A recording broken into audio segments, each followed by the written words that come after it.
क्या आपने कभी किसी गांव का नाम सुना है जो नक्शे पर नहीं है, पर फिर भी लोग कसम खाते हैं कि वो वहां गए थे? कहते हैं उस गांव में समय रुक जाता है। जो एक बार अंदर गया वो कभी लौट कर नहीं आया। और सबसे डरावनी बात, उस गांव के मंदिर से अब भी रात को घंटियां बजती हैं, जबकि वहां कोई इंसान जिंदा नहीं बचा। आज मैं तुम्हें उस गांव की कहानी सुनाने वाला हूं, लेकिन सावधान रहना, क्योंकि एक बार अगर तुमने सुन ली तो शायद तुम भी उस गांव का हिस्सा बन जाओगे। कभी सोचा है अगर अचानक तुम्हें 1000 साल पीछे भेज दिया जाए और वहां का पूरा गांव तुम्हें ही मारने लगे? ये कहानी उसी समय यात्रा की है जहां मैंने देखा इंसान कैसे राक्षस बने, जहां हर मोड़ पर मौत थी और जहां से लौटकर कोई कभी जिंदा नहीं आया। आज मैं तुम्हें उसी गांव में ले जाने वाला हूं। क्या तुम तैयार हो?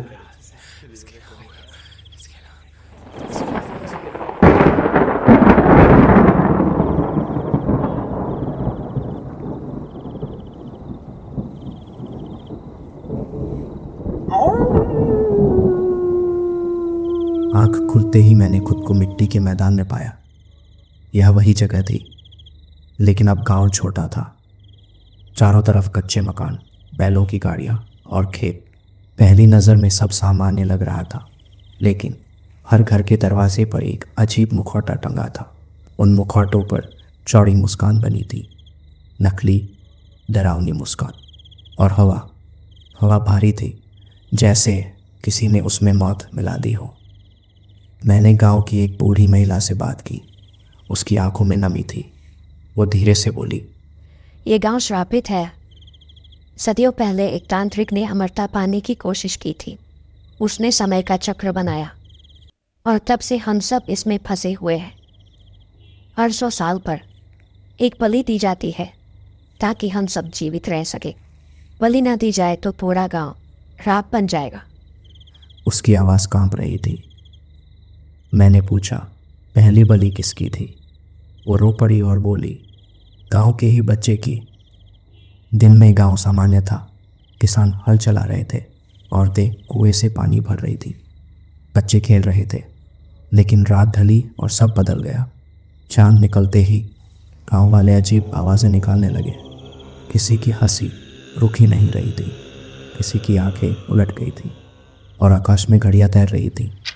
उनकी टिक टिक इतनी तेज़ कि मेरे कान फटने लगे। मैंने अपनी आंखें बंद कर ली। तभी एक पुजारी मेरे पास आया, उसके माथे पर तिलक, हाथ में घंटी। वो बोला, बेटा, मैं जानता हूं तू कौन है। तू फंस गया है, लेकिन चिंता मत कर, मैं इस श्राप के खिलाफ हूं। मैं तुझे निकलने का रास्ता बताऊंगा। उसकी आंखों में करुणा थी। मैंने सोचा शायद अब मुझे सच्चा सहारा मिल गया। उसने मुझे अपने घर ले जाकर छुपा लिया। धीमी आवाज़ में बोला, आधी रात को हम भागेंगे। लेकिन रात ढलते ही मुझे खींचकर मंदिर ले जाया गया। वहाँ फिर वही बड़ा समय चक्र बना था। गांव वाले चीख रहे थे, मंत्र पढ़ रहे थे और बीच में खड़ा था वही पुजारी। लेकिन अब उसकी आंखें काली थी, चेहरा विकृत था। वो बोला, मैं ही उस तांत्रिक का वंशज हूँ। ये गांव मेरी देन है और तू अगली बलि बनेगा। मेरे पैरों तले जमीन खिसक गई। लेकिन रात ढलते ही मुझे खींचकर मंदिर ले जाया गया। वहाँ फिर वही बड़ा समय चक्र बना था।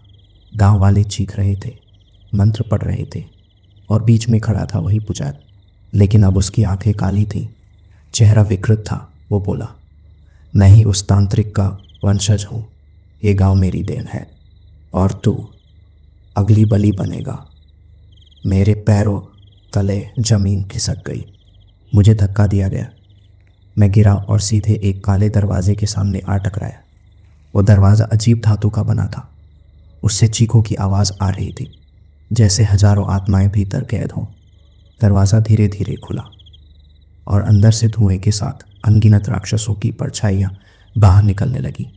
मैं डर से चीख पड़ा और सब अंधेरा हो गया। दोस्तों, ये थी आज की कहानी।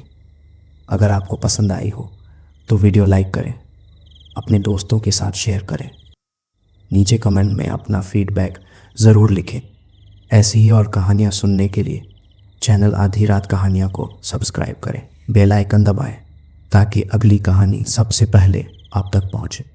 मैं हूँ सागर, मिलते हैं अगली कहानी में।